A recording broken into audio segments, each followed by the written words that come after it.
ओवैसी जी, सिब्बल साहब और चिदंबरम साहब लगातार यूसीसी पे देश को गुमराह करने की कोशिश कर रहे हैं। यूनिफॉर्म सिविल कोड का मतलब ये हुआ कि जो सिविल राइट सबका एक समान होगा। ये यूनिफॉर्म फूड कोड नहीं है कि सबका खाना एक समान हो जाएगा। ये यूनिफॉर्म ड्रेस कोड नहीं है कि सबका कपड़ा एक जैसा हो जाएगा। ये यूनिफॉर्म होम कोड नहीं है कि सबका घर एक जैसा बन जाएगा।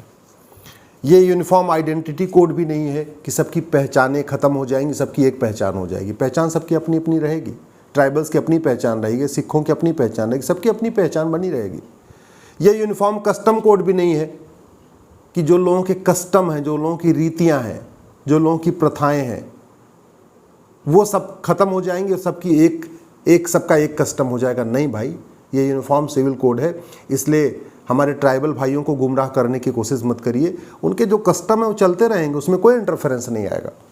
ये यूनिफॉर्म प्रेयर कोड भी नहीं है कि सबको एक ही तरीके से प्रेयर करनी पड़ेगी।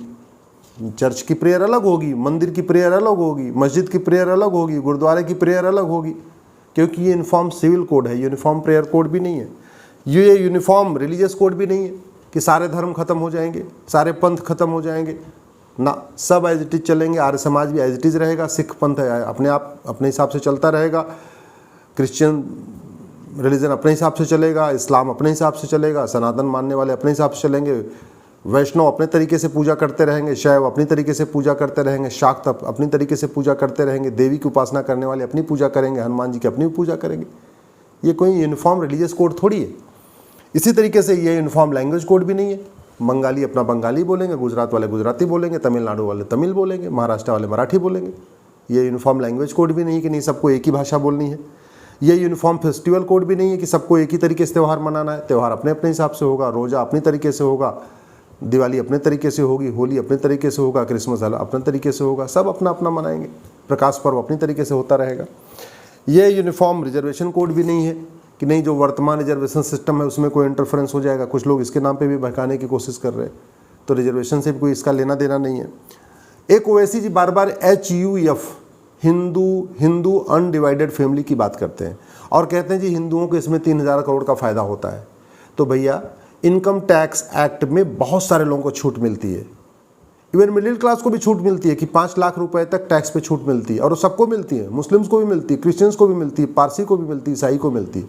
जो व्यक्ति इनकम टैक्स भरता है उसमें 5 लाख रुपए तक छूट सबको होती है। हिंदू, मुस्लिम, पारसी, ईसाई, जैन, बुद्ध, यहूदी सबको होती है। केवल इतना अंतर है कि हिंदूज में जो अनडिवाइडेड फैमिली है, जो परिवार एक साथ रहती है, उसको 5 लाख रुपए तक की एक एक्स्ट्रा छूट होती है। अगर आपको लगता है कि इनकम टैक्स में किसी को छूट नहीं मिलना चाहिए, किसानों को छूट नहीं मिलना चाहिए, मजदूरों को छूट नहीं मिलना चाहिए, नॉर्थ ईस्ट के जो राज्य हैं जहाँ पे इनकम टैक्स से छूट मिलती है ट्राइबल्स को नहीं होना चाहिए, तो आप 1 नेशन 1 टैक्स की मांग करो। उसमें आपका जितने भी टैक्स पे छूट है सब खत्म हो जाएगी और देश में सबके लिए 1 नेशन 1 टैक्स हो जाएगा।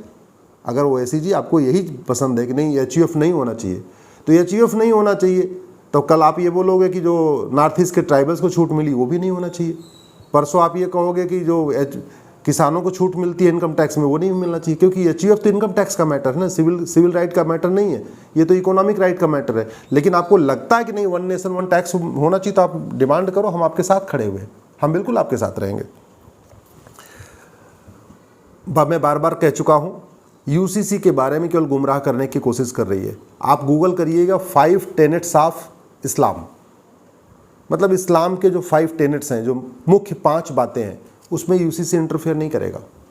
आप 5 टेनेट्स ऑफ सिखिज्म करिए, जो सिख पंथ की 5 प्रमुख बातें हैं, उससे UCC में इंटरफेयर नहीं होगा। आप गूगल करिए 5 टेनेट्स ऑफ बुद्धिज़्म, उससे भी UCC आने से उसमें भी कोई इंटरफेरेंस नहीं होगा। आप 5 टेनेट्स ऑफ क्रिश्चियनिटी गूगल करिए, UCC आने से उसमें भी कोई इंटरफेरेंस नहीं होगा। 5 टेनेट्स ऑफ हिंदुज़म करिए, उसमें भी कोई इंटरफेरेंस नहीं होगा। तो UCC आने से हिंदू, मुस्लिम, पारसी, ईसाई, यहूदी के जो धार्मिक मामले उसमें कोई इंटरफेरेंस नहीं होगा। जो हमारे ट्राइबल्स के अपने कस्टम है, अपने ट्रेडिशन, उसमें कोई इंटरफेरेंस नहीं होगा। ट्राइबल अपनी पसंद का कपड़ा भी पहनेंगे, अपनी पसंद से अपनी रीतियाँ भी मनाएंगे, अपनी पसंद से अपना त्यौहार भी मनाएंगे, अपनी पसंद से अपना घर भी बनाएंगे, अपनी भाषा भी बोलेंगे। कोई इंटरफेरेंस है ही नहीं है।